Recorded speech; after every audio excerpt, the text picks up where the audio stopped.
Hey, welcome back to the channel. It's Steve out here in rural France. Hey, today we are getting to the heart of the conversion. Today is when we start assembling the turret with the parts that'll make it accept the 122 millimeter gun. It's still going to be the old IS-1 turret with the gun sight and those features, as the broken nose ones were just really updated IS-185s to IS-122s, which eventually they just called the IS-2. So you guys sit back, enjoy the video, and we'll start modeling. Okay, we're back here at the channel on Creative Chaos with Steve. What we're going to do is we're just going to talk about the turret just for a little bit. I've got the two turret halves glued together. There's going to be a weld seam that's pretty pronounced that goes all around. Now, I was going to do it in stretch sprue, but at the moment the only candles I can find are my wife's scented candles, and I will be in a lot of trouble if I'm building tanks with scented candles. If I can't find any candles, I'll do it with a bit of green stuff. But either way, it's pretty much a very pronounced weld that the upper and lower halves of the turret were done with. So what we're going to do here is we're going to put on the big parts. I've got the gun all cleaned up. This is the Tamiya gun barrel.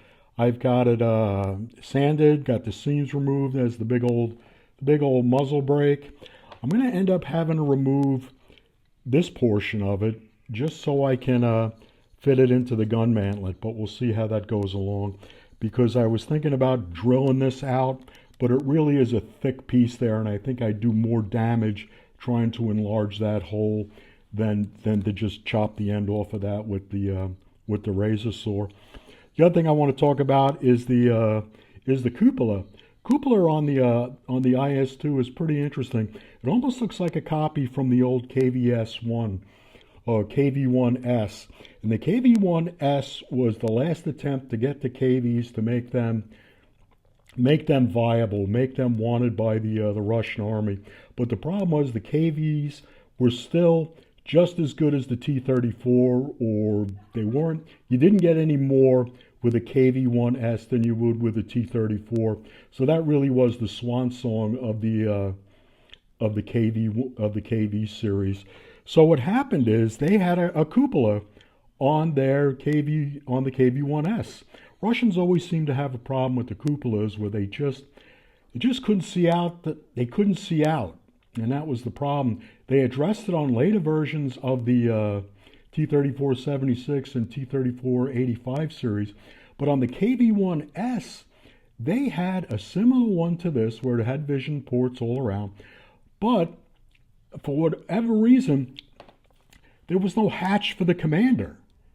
There was no way for the commander to look out, and as the Germans learned very well on, it's hazardous to your health to look out of a tank through the commander's hatch during battle, but it was even more hazardous to get blindsided. So that really surprised me that the Russians went through all this trouble to get that cupola made, but didn't give the commander a hatch, knowing that they were doing it with other vehicles. So that's always a bit of a mystery to me. So with that out of the way, we'll start with getting the cupola on. And he's got a couple of pins that line him up, and I've got him cleaned up. And he should just, let's see if we can get the best fit available for him. Get him on there. We'll get a bit of glue. There he goes. And the vision slots are all around. Let me see. Let me just run a piece of sandpaper across that, a sanding stick across that. That's kind of hanging me up. Thought I had all these prep parts. Like to have everything prepped, because really there's nothing more boring than watching somebody on YouTube sanding parts. Well, at least I think so. So we'll get this. There he goes, and we'll get him glued down.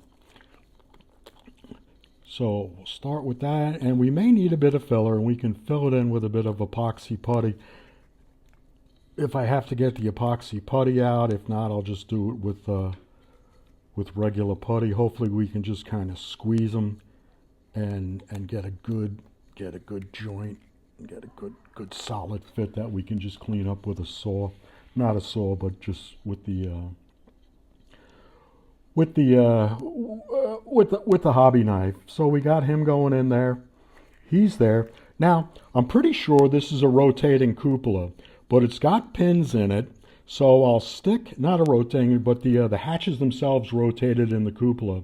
This has locator pins on it, so I think I'll stick with the locator pins. And what'll happen is, again, this was something that the Russians did. American hatches tended to open to the back or to the side, where the Russians tended to open forward and aft, and they still do that to this day. And I guess, you know, it seems like it would block your forward vision, but it's something that the Russians continue to do. So they find some utility in that. I don't understand it. It's maybe it's doctrine, maybe it's whatever. So we'll get this guy glued on here, and we'll put the hatches on later, and we'll see what we can get going here. We'll give him a nice. There he goes. Sometimes the glue just helps it slide in, and you get a nice fit there. As you can see, the hatch is open forward and aft. Now the heart of the conversion here is, and it comes with the IS-1 kit, you get a number of, I'll just call them cheeks. These are the cheeks that held the gun mounts for either the 85 or the 122 on this series of tanks. And so it's pretty much like you'd see on any other thing. You've got, it only fits one way. There's a big end and a little end.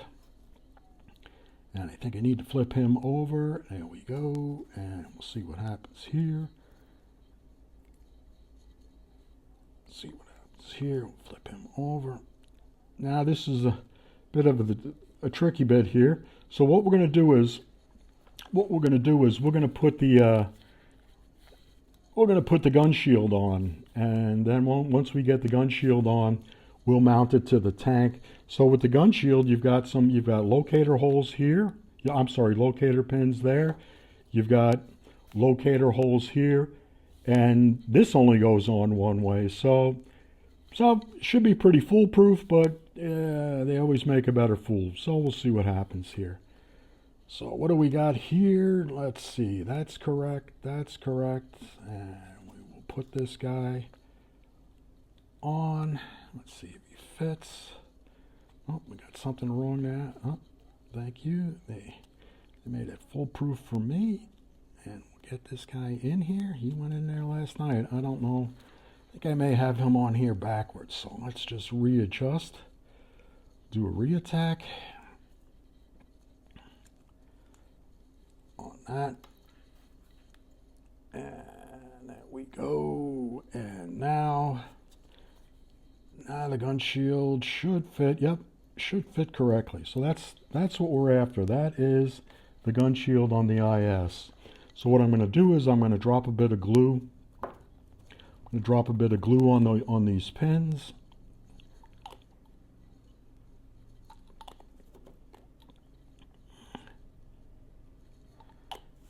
And we'll get him on there. And there he goes. So right now, there's the gun. There's the gun shield. There's the gun shield. We got him. Now, what you want to be careful of, what Trumpeter did as part of their molding process, the sprue gates held the locating pin on these where they would mount in there, and I chopped them off when I cut them off. So we're gonna eye this up. Shouldn't be too hard. I think it should be a good fit. Just get it lined up on top. We'll get it lined up. Let's see, get that in camera for you. We'll get it lined up on top, lined up on bottom, and get some glue on there. Oh, the glue's in the way. Get them lined up on top, lined up on bottom, and there we go. And we'll get some glue on the bottom. Get some glue on the bottom.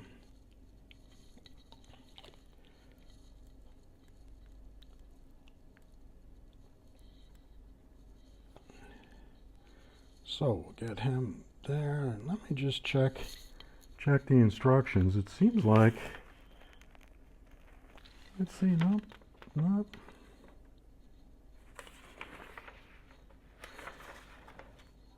Oh, seems like there's a bit of a gap there. I'm sure that there's got to be some sort of locating plate or cover plate for that down there, and we'll get to that. I'll just make sure we got a good fit there. Now, what a lot of people make the mistake, well, not a lot of people. What you need to understand is, let's see if we can just get a better seal on that. What a lot of people mistake is that this mantlet. Let me just clean these up, see if I can get a bit tighter down there. This whole assembly was bolted from the inside. This was not welded, and I've seen people weld the sides here, and that's a mistake, because this was bolted from the inside. So you want to be careful. You don't want to.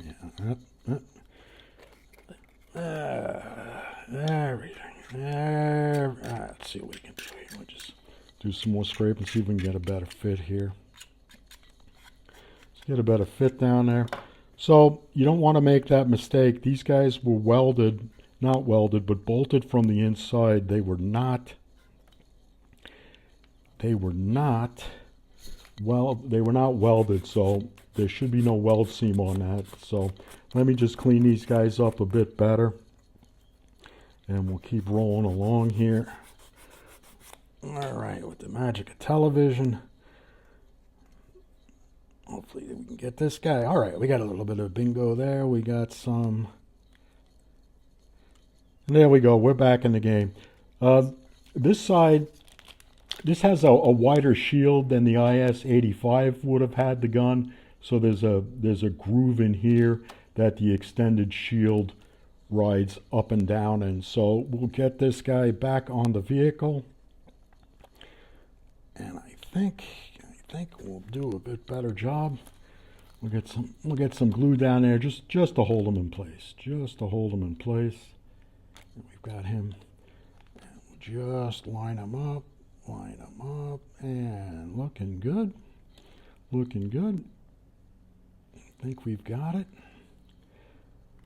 All right, and looking good from underneath. We may just bring him down just to get it.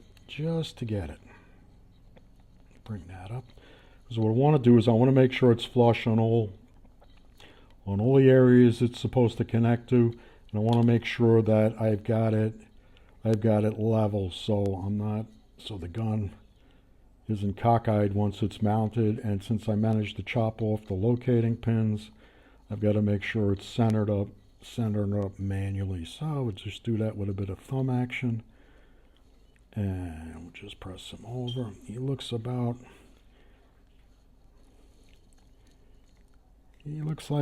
yeah, I think I'm happy with that.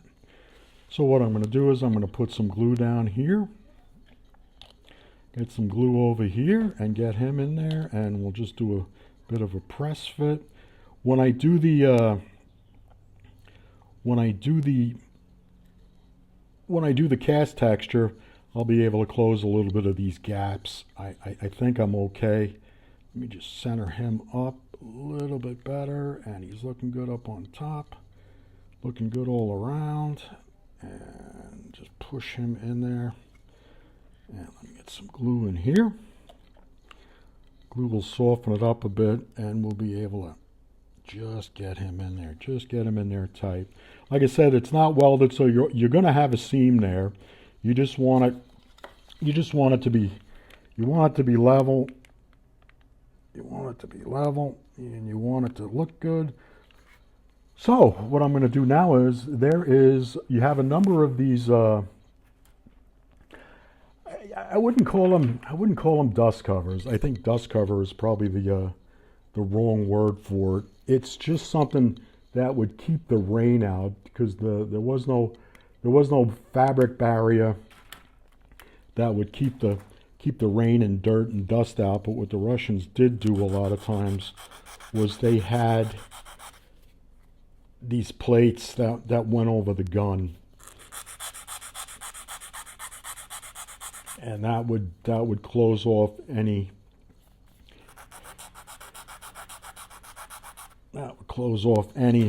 any exposed area. You know, everybody had their methods. I think the American method was probably better with I got it backwards. I think the American method was better when they settled in on fabric. So we got him. He seems to work. Seems to work down there. So just put him across. You have a number of these, so you just kind of, I was test fitting these last night, and I came across the one that was going to work for this, because you have 3 different sets of cheeks. You have 3 different sets of these metal covers. So this guy's on. So at the moment, we're going to take a break. I'm going to come back later on, check on my progress, and just let's see how we're doing here. Just let's see if we can get him a little bit better than that. Check on my progress. And what we're going to do later on is, there's a number of turret fittings here. There's the gun sight, there's the ventilator, there's another periscope. There's a number of lifting eyes on this. This is a pretty heavy tank, so there's a number of lifting eyes that would be used to move the tank around the factory or in the repair facilities. You've got the pistol ports. You've got handles for the tankists or the tank riders. I think the Russians call them tankists. I'm not sure what this is the slot for the torsion bar for the loader's hatch. So at the moment, we're going to leave it like this, and we'll be back in our next part, and we'll keep rolling. Again, thanks for spending your afternoon with me, and you guys enjoy the day.